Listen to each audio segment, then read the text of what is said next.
Stakeholders in the Dominica Agricultural Producers and Exporters Limited, DAPEX, concerned they may have lost their investment. A former DLP supporter working to revive the Dominica Freedom Party, and multiple injuries reported following road accident on Wednesday. I am Idona John Baptist with the Channel 5 News. Details after this.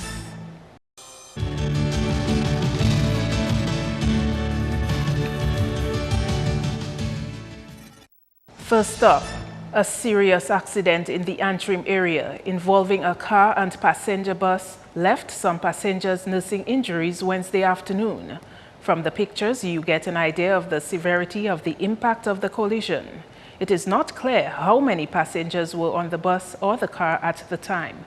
There were reports of one death, but we are unable to furnish any further details as the police have not made an official statement. Channel 5 News will have more information as soon as the police press release becomes available. One man is in police custody in relation to what lawmen say is a suspected homicide. This after police discovered the remains of an unidentified individual in a shallow grave in Savonpie on Tuesday.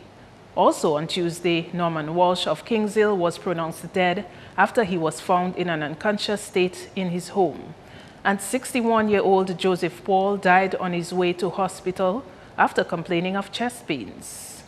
In other top stories, new life is being breathed into the Dominica Freedom Party, and a man who once supported the Labour Party is at the helm of the resurgence. Medical Dr. Sam Christian has become the public relations officer of the once popular DFP and is very involved with its executive to revive the party.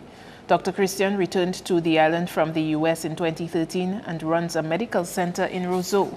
Like any concerned Dominican who is interested in moving the country forward, there are people who are concerned about the fundamental freedoms in Dominica, and I want to play a part. I've always wanted to play a part in the advancement of my country. We know what happened last night in the United States, and a lot of us all over the world, people are shocked and surprised about what happened with the presidency of Donald Trump.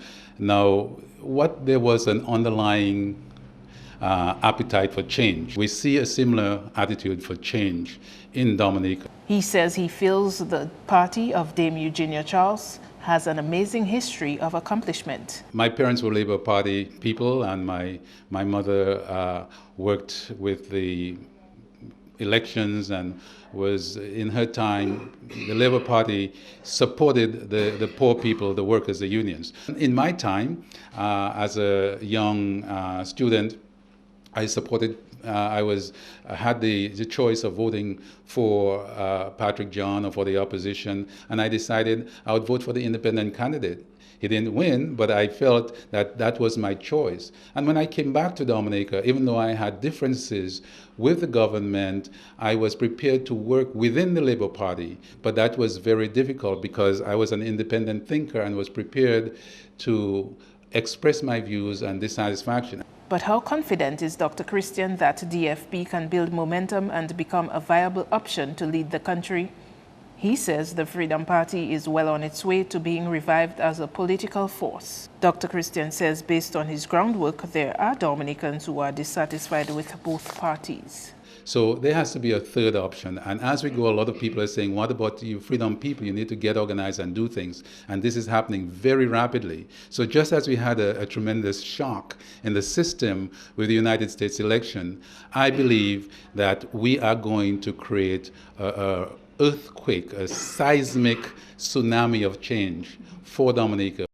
We could be looking at the end of what we have come to know as the Dominica Agricultural Producers and Exporters Limited, DAPEX. I cannot lose my money just so. I work too hard. The sentiment there of one of the many shareholders of DAPEX as the company is being dissolved.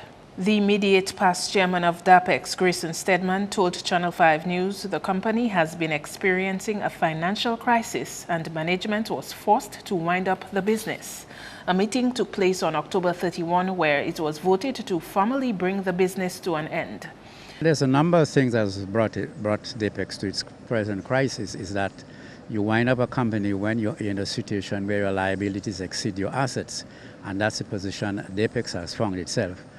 But I think I need to tell the listening public that DAPEX has been in this position as far back as 2010, 2011, when they had a situation with an inventory, and if that was taken care of then, I think the company should have wound up since in 2012, because at that time, the company's liabilities had far exceeded its assets then.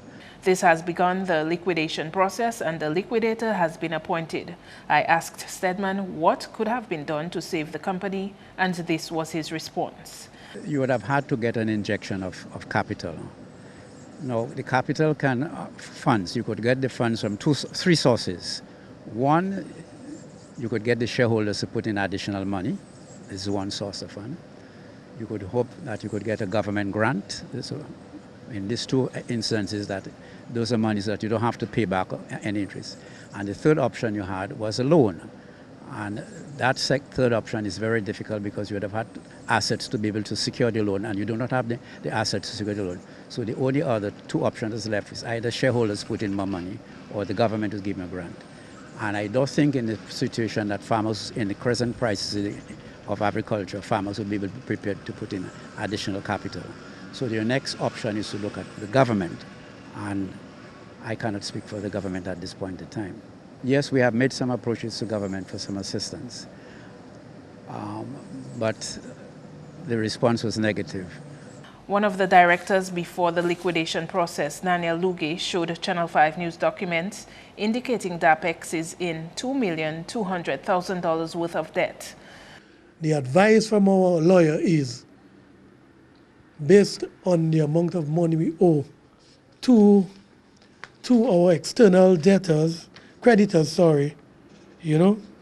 which is significant, the suggestion is to voluntarily wind down, and the overseas suppliers, $355,000 is owed, and to local suppliers, $128,000. Then plus you have staff being owed, shareholders can't get anything. So really and truly the company is underwater. Luge, the Member of Parliament for Roseau North, says this will be a blow to the trade of crops between Dominica and the region.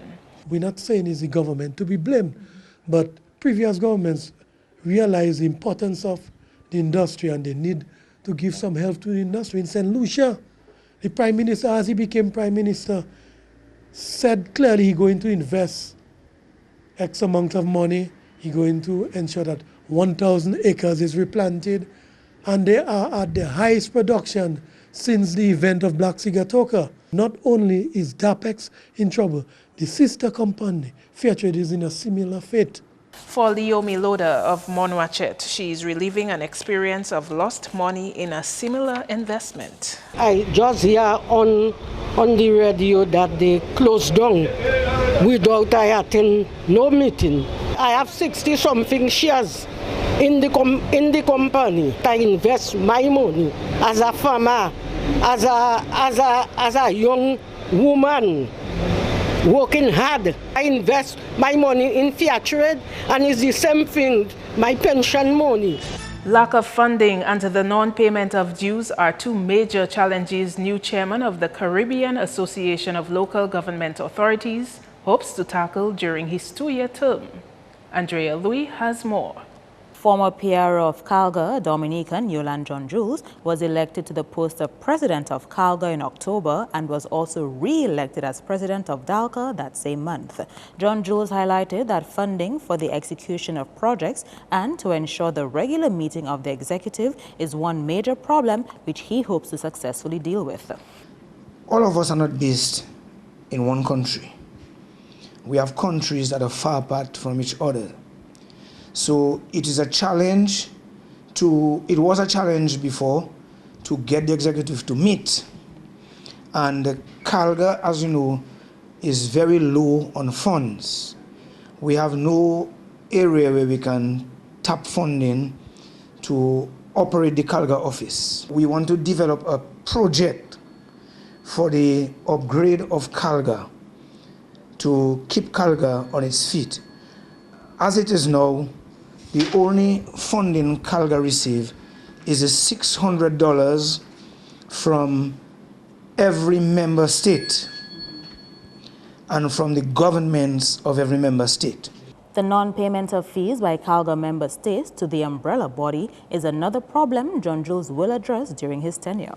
There are some countries that are in arrears, and I want to make an appeal to them. I don't know if they'll hear me, but I want to make an appeal to them, as I will be making an appeal at every meeting I go to the countries, and I'm going to write to every member state of Calgary and ask them to pay up their arrears. There are some countries that CLGF, they are ready to throw them out because they are just not paying. Like Antigua and Guyana, at our last meeting, they decided to just shut them down. And they will get no more assistance from the international organization. They will not represent them. That is one of the challenges that we have, is to get all the local governments in the CARICOM region to pay up their subscription to Calgary.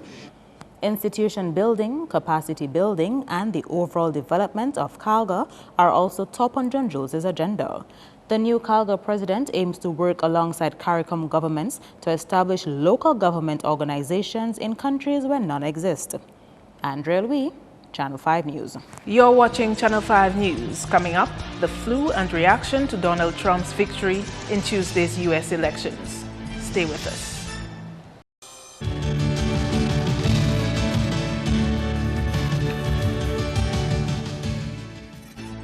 Welcome back. 18 Dominican students have benefited from the generosity of the Canada Dominica Scholarship Foundation.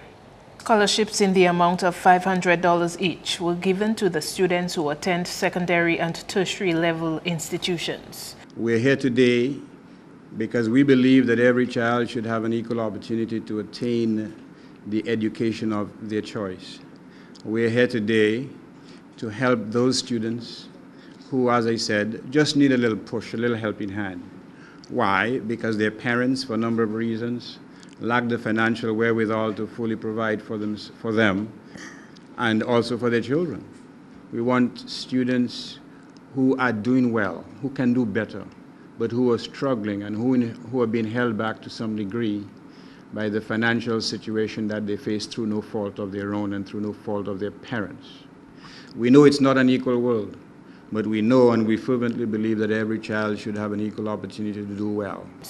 This is the second year that CANDO is giving scholarships to students based in Dominica. This year's recipients are Samantha Basil, Joshua Lestrade, Kashma Luke, Sudeli Blanford, Katiana Dorset, Diana Charles, Lenola Charles, Rosalinda Paul, Unique Powell, Carson Charles, Brian Louis, Chesney Philogen, Devonte Williams, Shalida Anselm, Shayu Panthe, Shania Moranci, Shernan Centrose, and Brian Joseph, who was absent.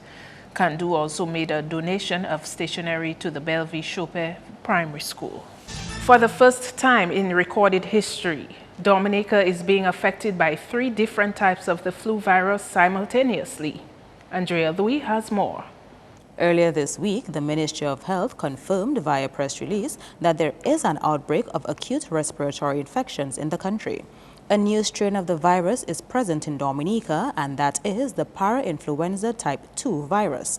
The other 2, namely the rhinovirus and the respiratory syncytial virus, RSV, have been present here before.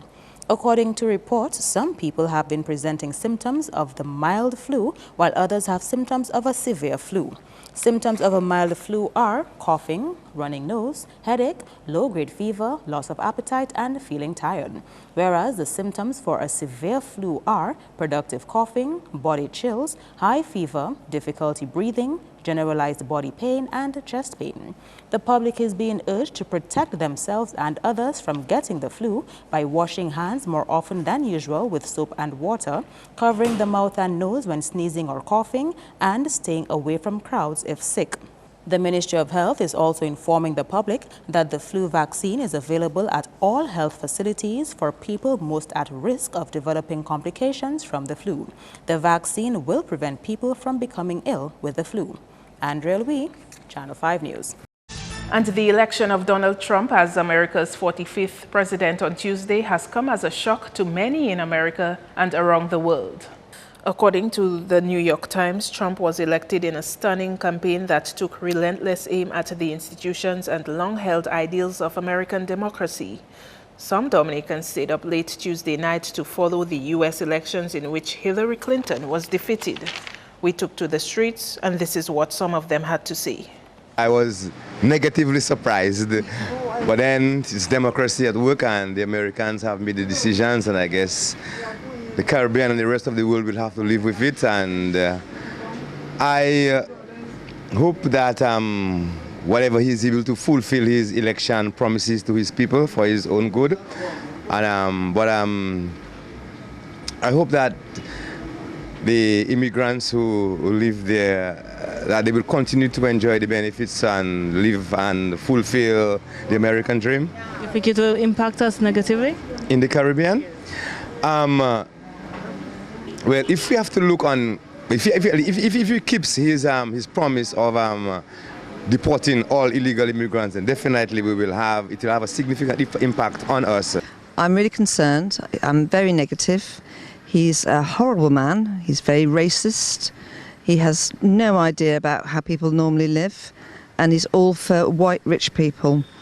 I think America's going to go down really, really fast, and it's a very sad day.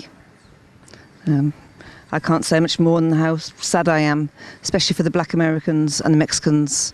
It is going to be very frightening for them. I think he's not very good for the world. He's a bit of an idiot, and I'm really upset about it. Mind you, I'm not keen on Clinton, but she was the better of the two evils. We were really shocked that he won, and for the most part, we're very disappointed because his whole campaign was about divisiveness and hatred, and he energized some people in the United States that are racist, and it was like he made it all right. And so we're wondering, all these things that he promised, bringing back jobs and putting Hillary Clinton in jail and all of those things, if he's going to be able to do that. We're sure he's not, so his constituents are going to be really disappointed. So we're kind of hoping that next time around he won't be our president. It's a decision by the American people. And I know a lot of people complain about it, but we have to wait and see. Let's see what the Republican Party will be doing for the U.S. in the next 4 years, because it's politics. That's how it is, and it's voters showing their rights. And actually, one of the things that in following on the media, I haven't seen anybody post anything about irregularities or that sort of thing. So we are still waiting, and I would want to say congratulations to the Republicans, on the Republican Party on winning the election. It was the American people who decided that's who they wanted. That's news. Your sports highlights next with Kenny Williams.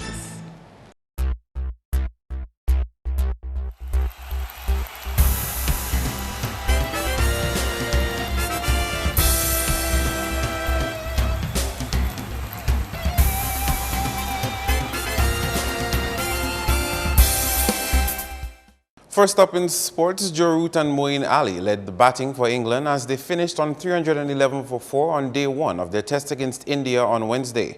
Joe Root scored 124 while Moeen Ali remained undefeated on 99 in the first innings.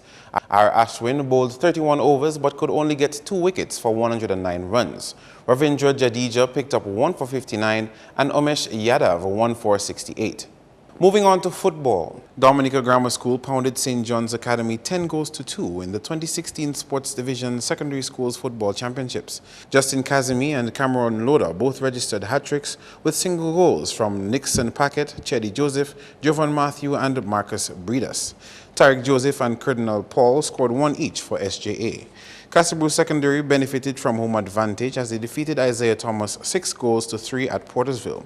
Aaron Prince netted 3 times while Deshaun James, Azar Laura and Jason Joseph got 1 each. Back to Portersville where Dominica Grammar School bested Dominica State College 3 goals to 1. Kasim Peltier, Chrysler Kernizan and Derwin John Baptist scored for DGS while Kwame Anthony scored the lone goal for DSC. Meantime, in Tuesday's game, St. Mary's Academy bested Goodwill Secondary 6-0 in the under-15 category. Turan Tusa netted 3 times for SMA, and Majid Peltier scored 2 and Tyrese John Baptist 1. The Dominican Community High and Orion Academy combined resulted in a 2-0 defeat over Pierre Charles Secondary in the under-13. Terrell Roll and CJ Charles scored 1 apiece. Over at Casabroos, Goodwill Secondary pounded the home team 5-0 in the under-13. Marcus Bradas scored 2 with single goals from Nixon Paquette, Bevon Philsbert and Jervon Matthews. In an under-17 class, DGS beat CBSS 3-1. Donald Charles, Yada Reed and Jemiah Timothy got 1 each for DGS. Randall Copel was the lone goal scorer for CBSS. And at Dublin, Isaiah Thomas Secondary had Portsmouth under their heels for a 3-0 defeat in the under-17 clash. Scorers for ITSS were Addison Dennis, Keanu Martin, and Ethan Serra. In the 13 and under game, ITSS beat PSS 3-2. Philan Batchelor 2 and Felix Anselm 1 for ITSS. Davon and Kiji George got 1 each for PSS. The league continues on Friday. Back with more cricket. Zimbabwe required another 311 runs with 3 wickets remaining in the second innings in their second test match against Sri Lanka on Wednesday.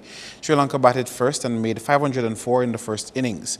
Didi Silva added 127 and Asila Garunaratne 116. In reply, Zimbabwe scored 272.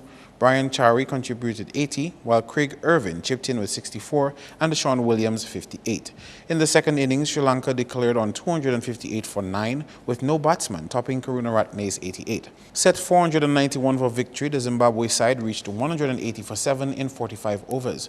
Craig Irvin scored 65.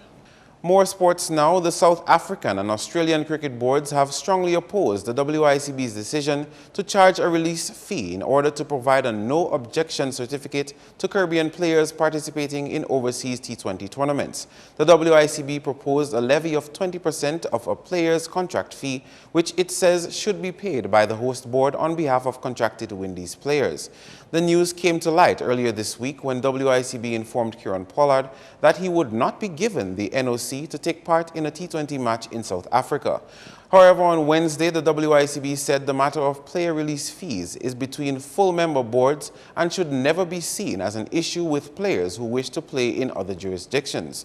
The release further stated that the board recognizes the global cricket industry has changed and would like all eligible players to participate in their regional tournaments to ensure the highest quality of competition. The past 3 years have seen an increase in the number of domestic T20 leagues, which provide year-round lucrative and developmental opportunities for West Indian cricketers. WICB is not able to match the level of contracts the players can earn playing outside of the West Indies while maintaining the levels of investment necessary to nurture the future of West Indies cricket. The board has an agreement with the BCCI and BCB for player release fees, which form part of an overall contribution to the continued development of all aspects of West Indies cricket. WICB is seeking to encourage other ICC full members to work with them in finding a solution to the challenge of securing the best cricketing talent with the limited resources available. That's all the sporting highlights for now. I am Kenny Williams. Join us again next time.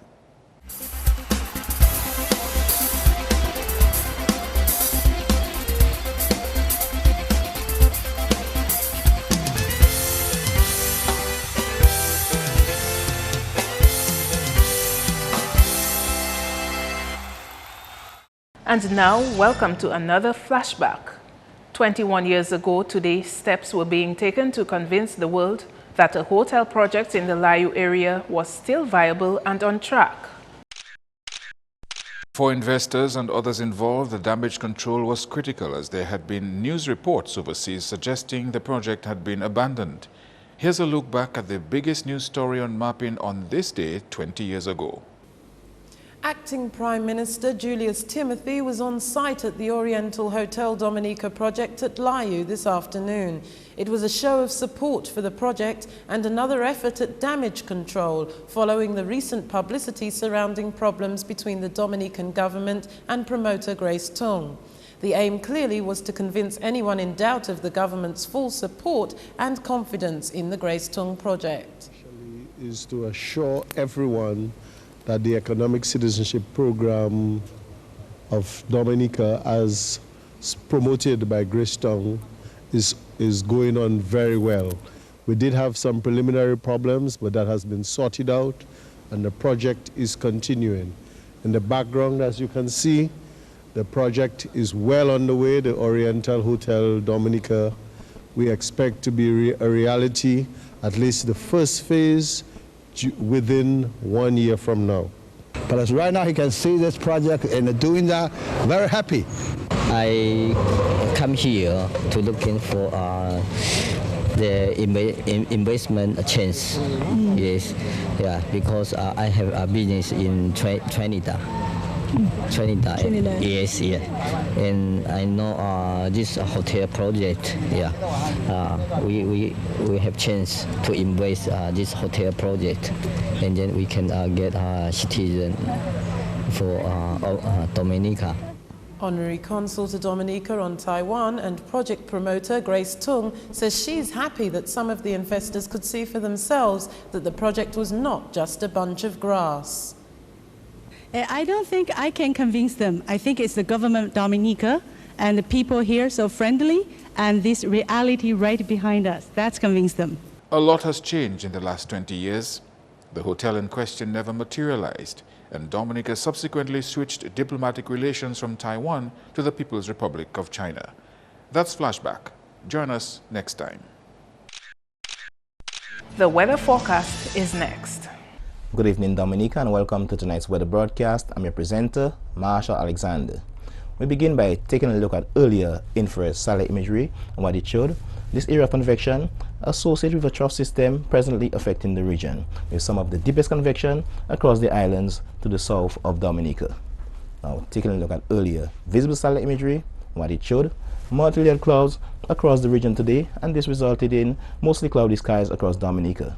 Also, some thunderstorm cells can be seen embedded across the islands to the south of Dominica. Now, taking a look at earlier radar imagery and what it indicated. The associated scattered showers across the region today due to the presence of this trough. Tonight's weather is expected to be mostly cloudy with showers and possible isolated thunderstorms, and these conditions are expected to continue into tomorrow. As a result, persons in areas prone to flooding, landslides, and falling rocks are advised to exercise caution. Sea conditions are expected to be moderate in open water with waves peaking near 8 feet. As a result, small craft operators and sea beavers are advised to exercise caution due to northerly swells. Looking ahead to the next 3 days, increased cloudiness with scattered showers and isolated thunderstorms can be expected tomorrow. However, by midday tomorrow, a relative improvement in conditions can be expected and continuing into Friday and Saturday. For the rest of the Caribbean, this trough system is expected to result in an increasing cloudiness with showers and thunderstorms across the central and southern portion of the region, with partly cloudy to cloudy skies with a few scattered showers expected across the Leeward Islands. Our international cities forecast: clear skies can be expected in New York and Beijing, partly cloudy skies expected in Miami and London, with some showers and thunderstorm activity expected in Caracas. Sunrise tomorrow will be at 6:05 a.m. and sunset will be at 5:33 p.m. Please remember that we are in the hurricane season. For more information, you can call the weather hotline at 447-5555 or visit the website at weather.gov.dm. Thanks for viewing. Have a good night. To end the news, the headlines again.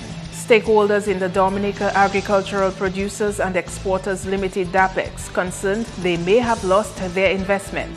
A former DLP supporter working to revive the Dominica Freedom Party, and multiple injuries reported following road accident on Wednesday. Feel free to contact us at news@MarpinNewsNov9th2k16. You can also access our past newscasts on our YouTube channel. On behalf of the production team, I am Idona Jean-Baptiste, and to all our viewers around the world, thanks for watching. Join us tomorrow.